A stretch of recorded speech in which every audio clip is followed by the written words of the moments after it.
Welcome to my YouTube channel physics with Sajal. আজকে আমরা ABTA test ফরের ফিজিক্সের পেজ নাম্বার SC35 1 নম্বরের কোশ্চেনগুলো সলভ করব। তো আমাদের ফার্স্ট কোশ্চেন বলছে 1 ভোল্ট বিভব পার্থক্যে একটি ইলেকট্রন এক প্রান্ত থেকে অন্য প্রান্তে নিয়ে যেতে কত ভোল্ট যে পরিমাণ কার্য করতে হবে তা হলো।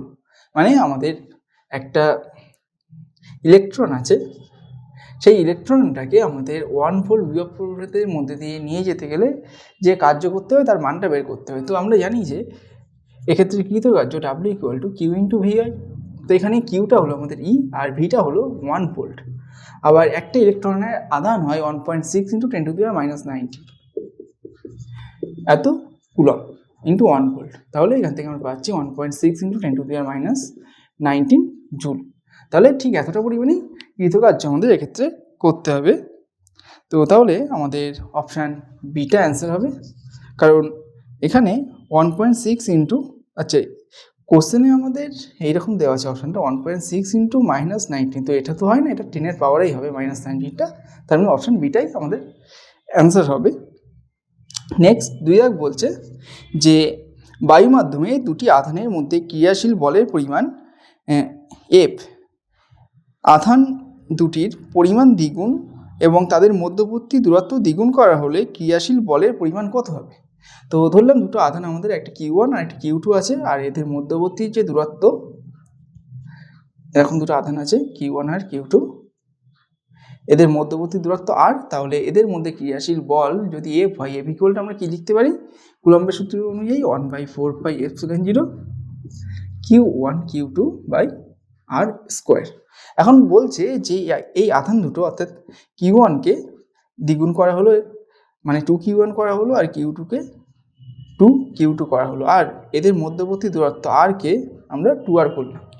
তাহলে এখন এই 2Q1 আর 2Q2 আধানের মধ্যে যে বলটা কাজ করবে সেটা কত হবে জানতে চেয়েছে। তো সেই বলটা ধরলাম F' = আমরা এই ফর্মুলা ইউজ করব কুলম্বের সূত্র অনুযায়ী। তাহলে 1/4πε0 থেকে গেল। Q1 এর জায়গায় আমাদের 2Q1 বসবে, একই রকমভাবে 2Q2 এর জায়গায় আমাদের 2Q2 বসবে, আর এই Rটাকেও আমরা দ্বিগুণ করছি, তাহলে R এর জায়গায় 2R বসে যাবে, তাহলে 2R তার হোল স্কয়ার। এটা ইকুয়ালটা আমাদের কত আসছে দেখা যাক।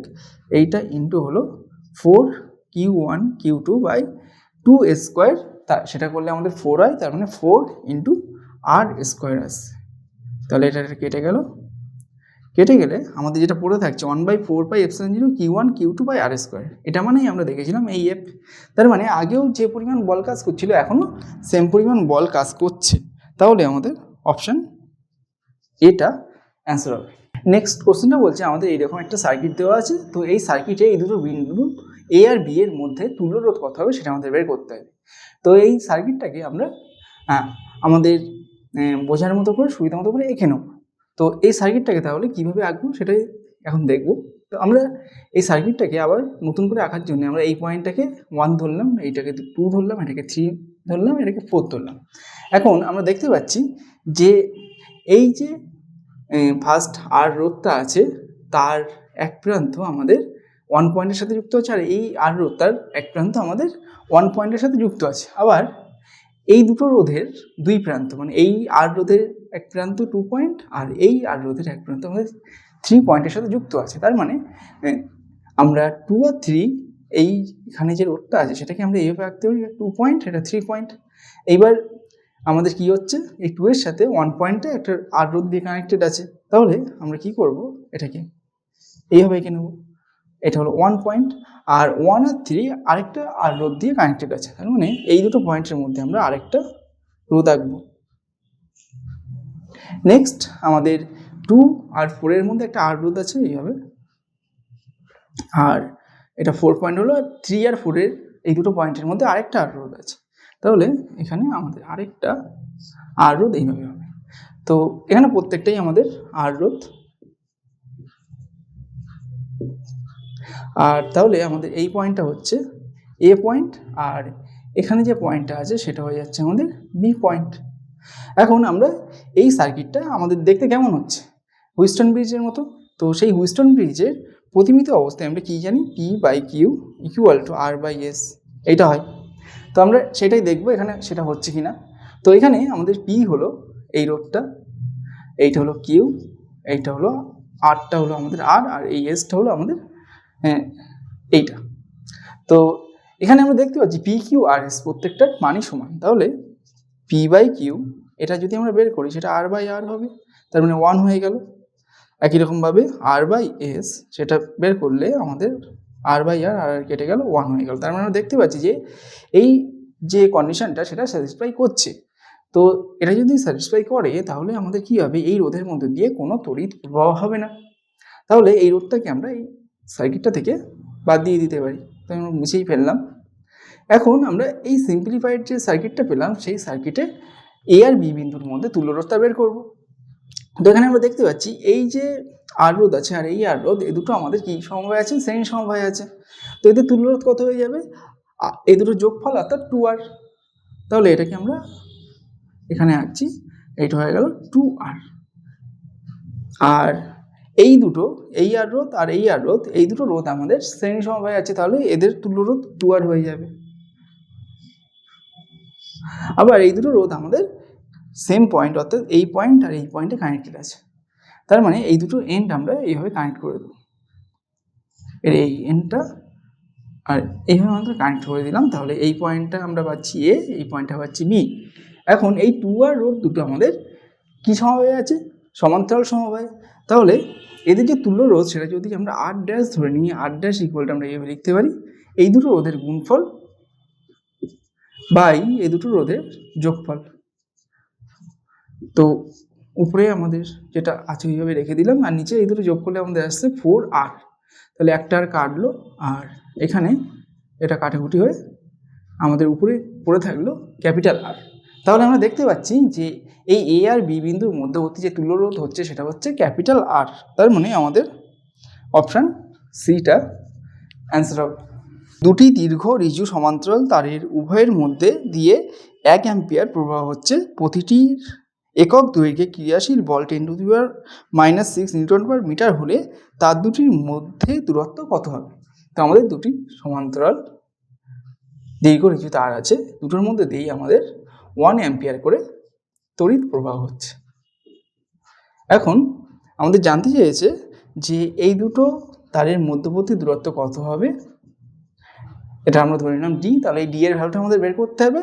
আর বলা আছে এই দুটোর আমাদের প্রতি একক দৈর্ঘ্যে যে পরিমাণ বল কাজ করছে অর্থাৎ F/L, এটা বলা আছে 10⁻⁻6 নিউটন পার মিটার। তো এটা আমরা জানি যে দুটো সমান্তরাল আমাদের তার যদি থাকে দীর্ঘ ঋজু, তাহলে সেই দুটো তারের একটার মধ্যে দিয়ে I1 আর একটার মধ্যে দিয়ে যদি I2 পরিমাণে তড়িৎ প্রবাহ হয়, তাও আর ওদের মধ্যবর্তী দূরত্ব যদি d হয়, তাহলে ওই তার দুটোর প্রত্যেকটার প্রতি একক দৈর্ঘ্যে যে পরিমাণ বল কাজ করবে অর্থাৎ F/L, এটা এইরকম হয় μ0 I1 I2 বাই 2πd। এখন আমাদের F/L I1 I2 এগুলো সব বলা আছে, সেখান থেকে আমরা ডি এর মানটা বের করব। তো F/L আমাদের 10⁻⁻6, μ0 হয় আমাদের 4π × 10⁻⁻7, I1 I2 হলো আমাদের প্রত্যেকটাই 1 অ্যাম্পিয়ার, আর নিচে 2π আছে ইন্টু ডি। এবার এখান থেকে আমরা ডি এর মানটা বের করতে হবে। তো এখানে 2π আর এখানে 4π কেটে গেলে 2 পড়ে থাকলো, আর এখানে 10⁻6 আর 10⁻7 কেটে দিলে এখানে 10⁻1 পড়ে থাকবে। এখন আমরা কি করব, যে এই ডিটাকে বাঁদিকে গুণ করে দিলাম। গুণ করে দিলে আমাদের ডান দিকে পড়ে থাকছে কি 2 × 10⁻1, মানে 2/10 এত মিটার। তো এত মিটার মানে আমাদের 0.2 মিটার আসছে। তো আমাদের কোশ্চেনে অপশানে 0.2 মিটার একটাও নেই। তো এটাকে আমরা তাহলে সেন্টিমিটারে কনভার্ট করে নেবো। তার মানে এটাকে 100 দিয়ে গুণ করতে হবে, এত সেন্টিমিটার। এখান থেকে আমরা পাচ্ছি 20 সেন্টিমিটার, তাহলে ডি এর মান। তাহলে এই দুটো তারের মধ্যবর্তী দূরত্ব আমাদের এক্ষেত্রে 20 সেন্টিমিটার হবে। তার মানে অপশন বিটা আমাদের অ্যান্সার হবে। তারপরের কোশ্চেনটা বলছে যে একটি তিরস্চম্বক পদার্থের চৌম্বক প্রবণতা অপশান এ 1000-এর কাছাকাছি, অপশান বি বলছে 1 অপেক্ষা সামান্য বেশি, অপশান সি বলছে 0 ও 1-এর মধ্যে হয়, আর অপশান ডি বলছে 0 অপেক্ষা কম হয়।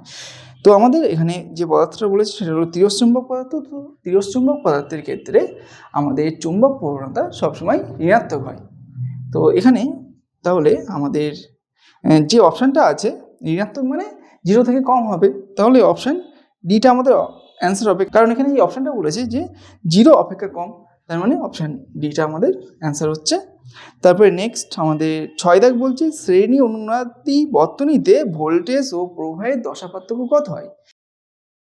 তো শ্রেণী অনুনাদের ক্ষেত্রে আমাদের বিভব এবং তড়িৎ প্রবাহের মধ্যবর্তী যে দশার পার্থক্য হয় সেটা সবসময় 0 ডিগ্রি হয়, অর্থাৎ তোরা সবসময় আমাদের সমদশায় থাকে। তার মানে আমাদের অপশান এখানে যেটা 0 ডিগ্রি বলেছে, অর্থাৎ অপশান ডিটা আমাদের অ্যান্সার হবে। তারপরে বলছে যে একটি বৈদ্যুতিক বাল্ব 220 ভোল্ট 50 হার্জ তড়িৎ উৎসের সঙ্গে যুক্ত, ভোল্টেজের শীর্ষ মান কত হবে সেটা আমাদের বের করতে হবে।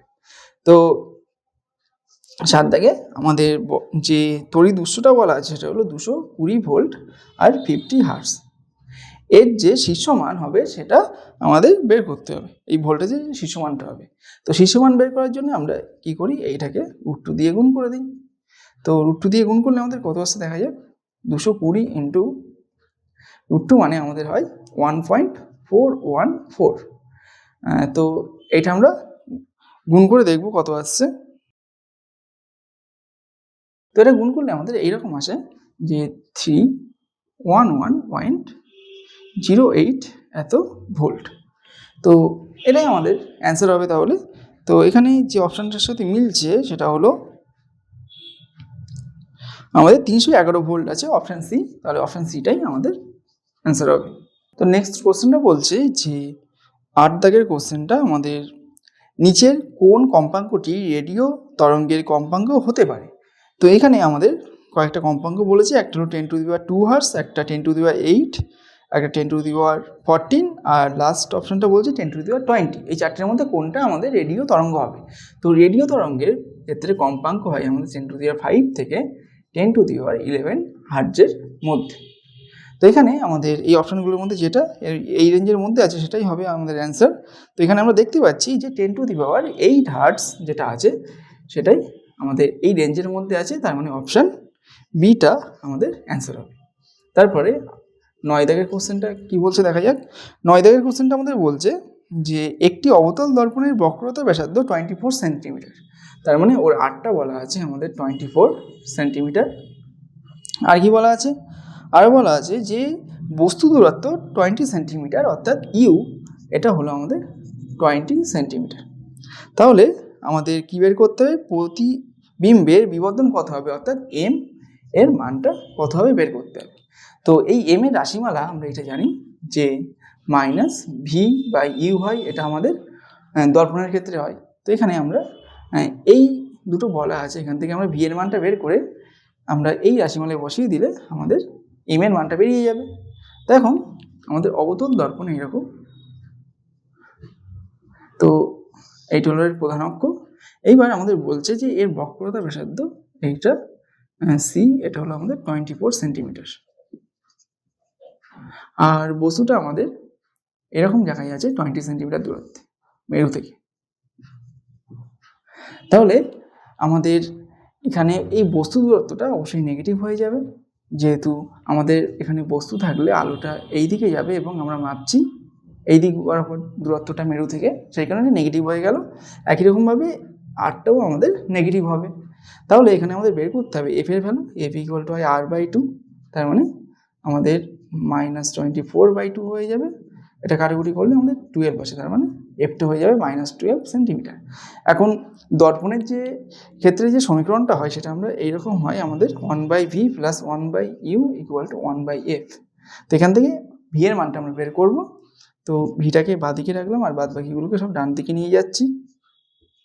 তাহলে এখান থেকে আমাদের আসছে 1/-12 -1/u আমাদের -20 আছে, -20 হলো। তো এখানে আমরা এবার ক্যালকুলেশনটা করব। তো এটাকে এইভাবে লিখতে পারি -1/12 + 1/20। তো 12 আর 20 লসাগু করলে আমাদের কত হয়, 60 হয় লসাগু। তো লসাগুটা 60 লিখলাম, তাহলে উপরে হয়ে যাচ্ছে আমাদের এইটা -5 + 3, তার মানে -2/60। এখান থেকে আমাদের আসছে -1/30। তো এখান থেকে আমরা ভি এর মানটা বের করব। তো ভি ইকুয়াল টু তাহলে হয়ে যাবে -30 সেন্টিমিটার। এইবার আমরা এখানে এই রিলেশনটাই বসিয়ে দেবো ভ্যালুগুলো। তো তাহলে এম ইকুয়াল টু আমাদের -v/u মাইনাস, এবার ভি হলো আমাদের -30 আর ইউ হলো আমাদের -20। এখানে কাটাকুটি হয়ে গেল আর এই মাইনাস মাইনাস কেটে গেল, তাহলে আসছে -3/2। তাহলে বিবর্তন হচ্ছে আমাদের -3/2। এখন আমাদের অপশানে বিবর্তনের এক্ষেত্রে মাইনাস দেওয়া উচিত ছিল, সবগুলোই পজিটিভ দেওয়া আছে এবং 3/2 একটা অপশান আছে আমাদের। তো এক্ষেত্রে যদি শুধু মান ধরে নিয়ে আমরা কাজ করি তাহলে আমাদের অপশান বিটা কিন্তু অ্যান্সার হবে। 10 দাগের কোশ্চেনটা বলছি, দুটি বর্ণের আলোক রশ্মির জন্য একটি প্রিজমের উপাদানের প্রতিসারাঙ্ক 1.66 ও 1.64। তাহলে প্রিজমের বিচ্ছুরণ ক্ষমতা কত হবে এটা আমাদের বের করতে হবে। তো বিচ্ছুরণ ক্ষমতার রাশি বলা হয় omega equal to μv minus μr/μ+1।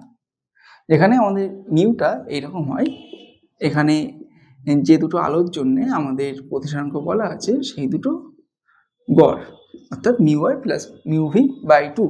এখন আমাদের কোশ্চেনে দুটো আলোর প্রতিসারাঙ্ক বলা আছে, একটা বলা আছে 1.66 আর একটা 1.64 বলা আছে। তো আমরা μvটাকে 1.66 লিখলাম আর μr এটা আমাদের 1.64 হলো।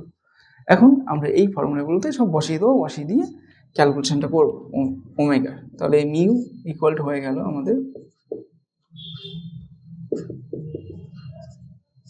এইটা। এখন এই দুটো যোগ করলে হচ্ছে এইটা আসছে, তাহলে এখান থেকে আমরা পাচ্ছি 1.65। তাহলে মিউ বেরোলো আমাদের 1.65। এবার এখানে আমরা বাদ বাকি ভ্যালুগুলো বসিয়ে দেবো মিউ সহ। তাহলে 1.66 মাইনাস 1.64 ডিভাইডেড বাই +1, তাহলে এটা হয়ে যাচ্ছে 0.02/2.65। তো এটা ক্যালকুলেশন করলে আমাদের এরকম আসে 0.03। তাহলে বিচ্ছুরণ যে ক্ষমতা বের করতে বলেছে প্রিজমের বিচ্ছুরণ ক্ষমতা, সেটা হবে 0.03। তার মানে অপশান ডিটা আমাদের অ্যান্সার হবে। তারপর 11টা বলছে যে আপাতিত আলোর দুটি ভিন্ন কম্পাঙ্কের জন্য কোনো ধাতুপৃষ্ঠ থেকে ধাতুপৃষ্ঠের নিবৃত্তি বিভবের অনুপাত 1:4 ফটো ইলেকট্রনের সর্বোচ্চ বেগের অনুপাত কত হবে। তো ফটো ইলেকট্রন যখন আমাদের ধাতু থেকে বেরোচ্ছে তখন সেই ফটো ইলেকট্রনের আমাদের যে সর্বোচ্চ বেগ হবে তার অনুপাতটা বের করতে হবে। তো এখানে আমাদের এইটা আমরা জানি যে ½ m সর্বোচ্চ বেগ যদি ভিম্যাক্স হয় তাহলে Vmax square equal to E into stopping potential অর্থাৎ ভিএস, এইটা হয় আমাদের। তো এখান থেকে আমরা এটা জানি যে এম ধ্রুবক, ইটাও ধ্রুবক, আবার হাফটাও ধ্রুবক। তাহলে ভি ম্যাক্স স্কোয়ার প্রপোর্শনাল আমরা বলতে পারি ভিএস। এখন প্রথম যে ইয়েটা পড়ছে কম্পাঙ্কের আলোটা পড়ছে তার জন্য নিবৃত্তি বিভব আমাদের V1, আর সেকেন্ড আলোটার জন্য নিবৃত্তি বিভব যদি V2 ধরি আমরা, তাহলে V1/V2 আমাদের 1:4, তার মানে 1/4 হয়ে গেল। তাহলে এই রিলেশনটা থেকে আমরা লিখতে পারি V1²/V2², অর্থাৎ প্রথম কম্পাঙ্কের জন্য আমাদের যে ফটো ইলেকট্রনটা নির্গত হচ্ছে সেই ফটো ইলেকট্রনটার সর্বোচ্চ গতিবেগ V1 আর V2টা হলো দ্বিতীয় ক্ষেত্রে। তাহলে এইটা আমাদের হয়ে যাচ্ছে এরকম V1/V2। এটা ইকুয়ালটা আমরা পাচ্ছি কত 1/4, এটা আমাদের বলা আছে। তাহলে বোথ সাইডে যদি স্কোয়ার রুট করে দেই তাহলে কি হবে V1/V2 ইকুয়াল টু হবে আমাদের √1/4, তার মানে হাফ। তাহলে আমরা এখান থেকে পাচ্ছি V1 ইকুয়াল, আচ্ছা আমাদের কী বের করতে বলেছে দেখা যাক, আমাদের এই অনুপাতটাই বের করতে বলেছে। তাহলে আমাদের V1:V2 এটা আমাদের হয়ে যাবে 1:2। তাহলে সর্বোচ্চ বেগের যে অনুপাত হলো ফটো ইলেকট্রনগুলো সেটা হলো 1:2। তার মানে আমাদের অপশান সিটা অ্যান্সার হবে। নেক্সট কোশ্চেনটা বলছে যে একটি হাইড্রোজেন পরমাণু ইলেকট্রন তৃতীয় কক্ষপথে ভ্রমণশীল, তাহলে এর কৌণিক ভরবেগ কত হবে। তো কোনো একটা হাইড্রোজেন পরমাণুর nতম কক্ষপথের যে কৌণিক ভরবেগ সেটাকে যদি আমরা LN দিয়ে বোঝাই তাহলে LN ইকুয়াল টু হয় h/2 পাই এর পূর্ণসংখ্যার গুণিতক, অর্থাৎ n/2 পাই, যেখানে nটা আমাদের এই কক্ষপথের যে কোয়ান্টাম সংখ্যা সেটাকে বোঝাচ্ছে। এখন আমাদের বলেছে যে তৃতীয় কক্ষপথ অর্থাৎ n = 3, তাহলে L3 = আমাদের এরকম হয়ে যাবে 3h/2 পাই। তাহলে এখানে h এর মানটা বসিয়ে দিয়ে আমরা ক্যালকুলেশনটা করব। তাহলে 3 × h হয় 6.626 ইন্টু, আচ্ছা আমাদের এখানে অপশানগুলো সব আর্ক সেকেন্ডে দেওয়া আছে, তাহলে এটাকে আমরা আর্গেই লিখব, আর্ক সেকেন্ড ইউনিটে লিখব, তার মানে 10⁻27 হয়ে যাবে বাই 2 × 3.14। এখন এটা ক্যালকুলেশন করলে আমাদের যেটা আসে সেটা হলো 3.16 × 10⁻27। তো তাহলে আমাদের এটাই অ্যান্সার হয়ে যাবে। তো এখানে আমাদের অপশান এটা এর সাথে মিলে যাচ্ছে, তার মানে অপশান এটা আমাদের অ্যান্সার হলো। তারপর আমাদের 13 দাগ বলছে যে একটি পিএন সংযোগের মূল ব্যবহার হলো। তো পিএন সংযোগ আমরা যে কাজে ব্যবহার করি সেটা জানতে চেয়েছে। এখানে ফার্স্ট অপশানটা বলছে একমুখী কারক হিসেবে, অপশান বি বলছে বিবর্ধক গ্রুপে, সি স্পন্দক গ্রুপে, ডি ইলেকট্রন হোলের উৎস হিসেবে। তো আমাদের এই যে পিএন সংযোগ যে ডায়োড হয় সেটা আমাদের ব্যবহার করা হয় একমুখী কারক হিসেবে, তাহলে আমাদের এখানে অপশান এটা অ্যান্সার হবে। তারপরে 14 দাগ, এই 14 দাগের কোশ্চেনটা আমাদের বলছে যে বিস্তার মডুলেশনে সর্বোচ্চ বিস্তার এবং সর্বনিম্ন বিস্তার হলো 25 ভোল্ট এবং 5 ভোল্ট। মানে এখানে যে সর্বোচ্চ বিস্তার অর্থাৎ Vmax এটা বলা আছে 25 ভোল্ট, আর Vmin সর্বনিম্ন বিস্তার এটা বলা আছে 5 ভোল্ট। তাহলে আমাদের বিস্তার মডুলেশন না, আমাদের এখানে মডুলেশন সূচক কত হবে সেটা জানতে চেয়েছে। তো সেটা আমরা MA দিয়ে বোঝালে MA = আমাদের এইরকম হয় ফর্মুলাটা, Vmax - Vmin by Vmax plus Vmin। এবার আমরা এখানে এর মানগুলো সব বসিয়ে দেবো। তো Vmax হলো আমাদের 25 আর Vmin হলো 5, তাহলে এখানে আসছে 20 উপরে আর নিচে আসছে 30, 0 0 কেটে গেল, তাহলে আমাদের ফাইনালি আসে 2/3। তাহলে এখানে আমাদের মডুলেশন সূচক আসলো 2/3, তার মানে অপশান ডিটা আমাদের অ্যান্সার হবে। নেক্সট 2 দাগের কোশ্চেনটা বলছে সাইক্লোট্রন কম্পাঙ্কের রাশিমালা লেখো। তো সাইক্লোট্রন কম্পাঙ্ক আমাদের n হলে n = QB/2πm, এইটা হয়ে যায় আমাদের সাইক্লোট্রন কম্পাঙ্কের রাশিমালা, যেখানে কিউটা হলো ওখানে যে আধানটা আছে সেই আধানটার পরিমাণ, বিটা হলো চুম্বক ক্ষেত্র, আর আমাদের এমটা হলো ওই আধানের ভর। এর অথবা বলছে আমাদের যে একটি স্থির আধান চুম্বক ক্ষেত্র সৃষ্টি করতে পারে কি। তো একটা চুম্বক ক্ষেত্র সৃষ্টি করতে গেলে সবসময় আমাদের একটা গতিশীল আধানের প্রয়োজন হয়। তো সেই কারণে এখানে অ্যান্সারটা হবে আমাদের না, এখানে একটা স্থির আধান কখনোই একটা চুম্বক ক্ষেত্রের সৃষ্টি করতে পারে না। নেক্সট 2 দাগ বলছে যে চৌম্বক প্রবাহের এসআই একক কি। তো চৌম্বক প্রবাহের এসআই একক হয় ওয়েবার বা ডাব্লিউ, আর এর অথবা বলছে চৌম্বক আবেশ বা চৌম্বক প্রবাহ ঘনত্বের এসআই একক কি, সেটা হয়ে যায় আমাদের weber per metre square. Next 3 দাগ বলছে যে প্রতিসারণকের সঙ্গে আলোর বেগের সম্পর্কটি উল্লেখ করো। তো কোনো একটা মাধ্যমে আলোর গতিবেগ যদি ভি হয় তাহলে, আর ওই মাধ্যমের প্রতিসারণক যদি মিউ হয়, তাহলে মিউ = আমরা লিখতে পারি c/v, যেখানে সিটা হলো শূন্য মাধ্যমে আলোর গতিবেগ। তো এখানে তাহলে ভি = আমাদের কত হবে সেটা লিখতে হবে, ভি হচ্ছে c/μ। তো তাহলে এইটাই হলো আমাদের প্রতিসারণকের সঙ্গে আলোর গতিবেগের সম্পর্ক। এর অথবা বলছে যে উত্তল লেন্সের ফোকাসে বস্তু রাখলে প্রতিবিম্ব কোথায় গঠিত হবে। তো এর অথবা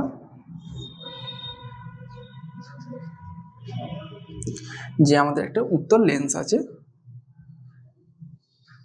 এই লেন্সের এটা ধরলাম আমাদের ফোকাস, এখানে আমরা একটা যদি বস্তু রাখি তাহলে প্রতিবিম্ব কোথায় তৈরি হবে সেটা জানতে চেয়েছে। তো উত্তল লেন্সের ফোকাসে বস্তু রাখলে বস্তুর প্রতিবিম্ব আমাদের অসীমে তৈরি হয়, তাহলে অ্যান্সারটা হয়ে যাবে অসীমে।